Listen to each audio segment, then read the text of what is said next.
Maayong hapon sa tanan, another day, another sharing na punta with Kuya Nico. Before we begin, join me in a short prayer. In the name of the Father, and of the Son, and of the Holy Spirit. Amen. Hail Mary, full of grace, the Lord is with you. Blessed are you among women, and blessed is the fruit of thy womb, Jesus. Holy Mary, Mother of God, pray for us sinners, now and at the hour of our death. Amen. In the name of the Father, and of the Son, and of the Holy Spirit. Amen. Maayong udtoon, thank you sa tanan, and thank you Lord for another day nga naami karon. Quick sharing ni Kuya Nico today will be taken din sa atong CCC, Catechism of the Catholic Church, mga igsuon. No?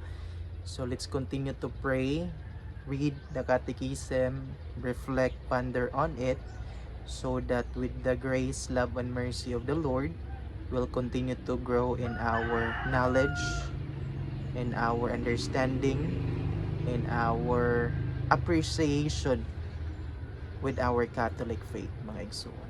No? So dinhi na ta sa page 22, number 35, sa last part na ta sa number 35 of the Catechism of the Catholic Church, mga igsoon. Okay? Naingon din that the proofs of God's existence, however, can predispose one or ang tao, one person, to faith and help one to see that faith is not opposed to reason. Again, the proofs of God's existence, however, can predispose one to faith and help one to see that faith is not opposed to reason, mga igsoon. So unsa may atong makutlo, ma-reflect ani nga part sa atong catechism.